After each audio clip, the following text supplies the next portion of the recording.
जय माता दी। आज हम श्रावण महात्म्य का करेंगे 21वां अध्याय। 21वें अध्याय में पूर्णमासी व्रत के बारे में बताया गया है।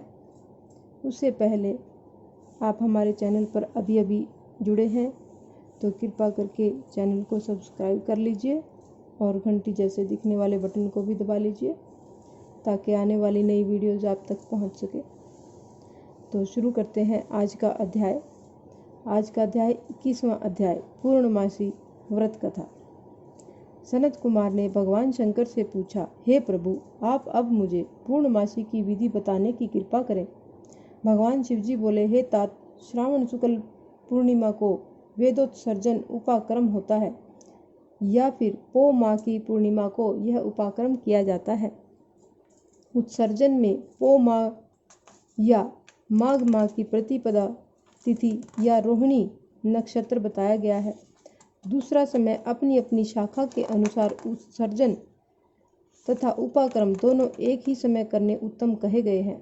इसलिए श्रावण मास पूर्णिमा के दिन उत्सर्जन उचित है तथा बृहच शाखार्थी उपाकर्म में श्रवण नक्षत्र उचित है। अतः चतुर्दशी, पूर्णमासी या प्रतिपदा तिथि के दिनों में जिस दिन श्रवण नक्षत्र हो उसी दिन ऋग्वेदियों का उपाकर्म होता है। यजुर्वेदियों का उपाकर्म पूर्णिमा में तथा सामवेदियों का उपाकर्म हस्त नक्षत्र में होता है। उपाकर्म गुरु और शुक्रास्त नक्षत्र में भी हो सकता है। गुरु तथा शुक्रास्त नक्षत्र में पहले उपाकर्म का शुभारंभ न करें, यह शास्त्रों का कथन है। ग्रहण तथा संक्रांति आदि योग या दुष्ट समय आ जाने पर उपाकर्म दूसरे काल में करें। हस्त युक्त पंचमी या भाद्रपद पूर्णिमा के दिन अपने अपने ग्रह सूत्र के अनुसार उत्सर्जन उपाकर्म करें। मल मास में शुद्ध पक्ष में उत्सर्जन उपाकर्म करना चाहिए। यह दोनों उत्सर्जन उपाकर्म नित्य हैं। इनको प्रतिवर्ष नियम से करना पड़ता है।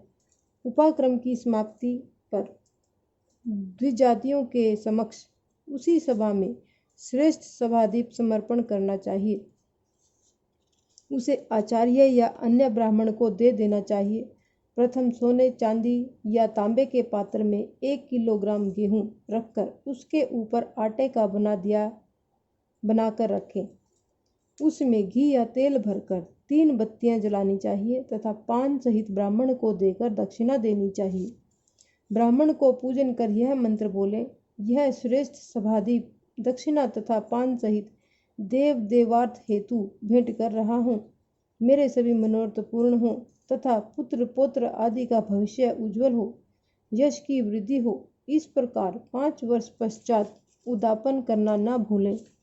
ब्राह्मण को यथाशक्ति दक्षिणा देकर विदा करना चाहिए। उसी रात को श्रावणी क्रम करना चाहिए। उसी के समीप सर्प बलि देनी चाहिए।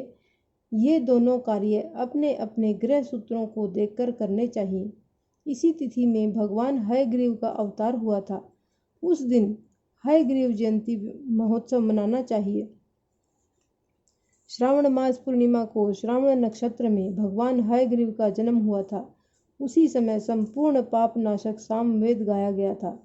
इसलिए इस दिन सामवेद को सुनना चाहिए और उसकी पूजा करनी चाहिए।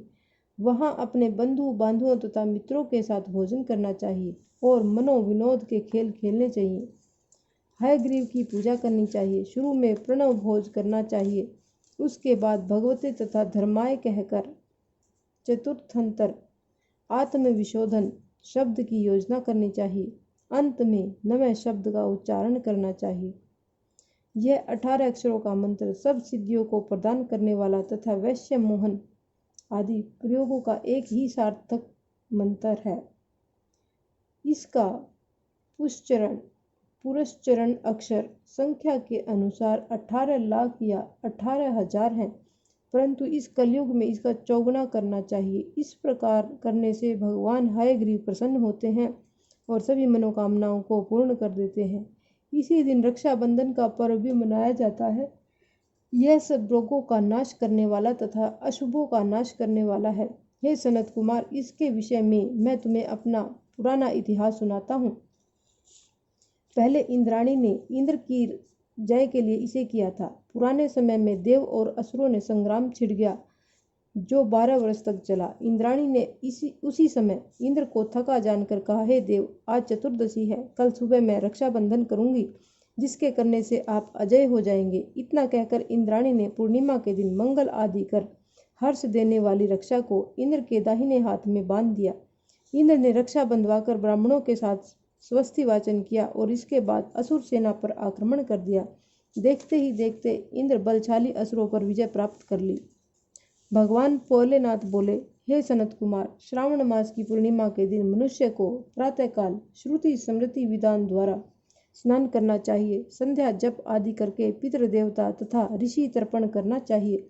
सोने के पात्र की सुरक्षा बनाकर उसको स्वर्ण के सूत्र में बांधकर मोती आदि द्वारा विभूषित स्वच्छ रेशम के बने विचित्र ग्रंथि युक्त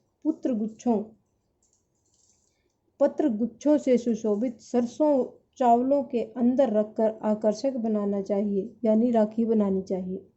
वहां कलश रखकर उसके ऊपर पूर्ण पात्र में रक्षा रखनी चाहिए।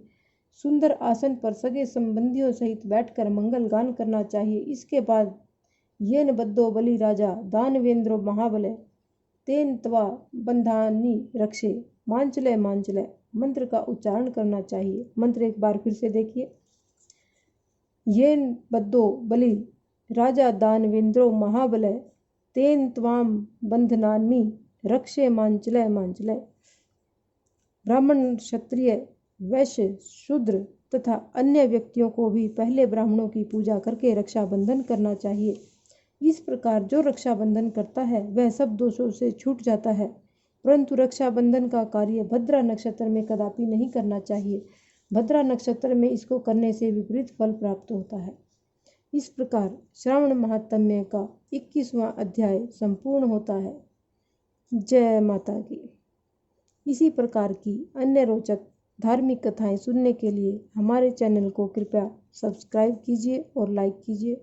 धन्यवाद।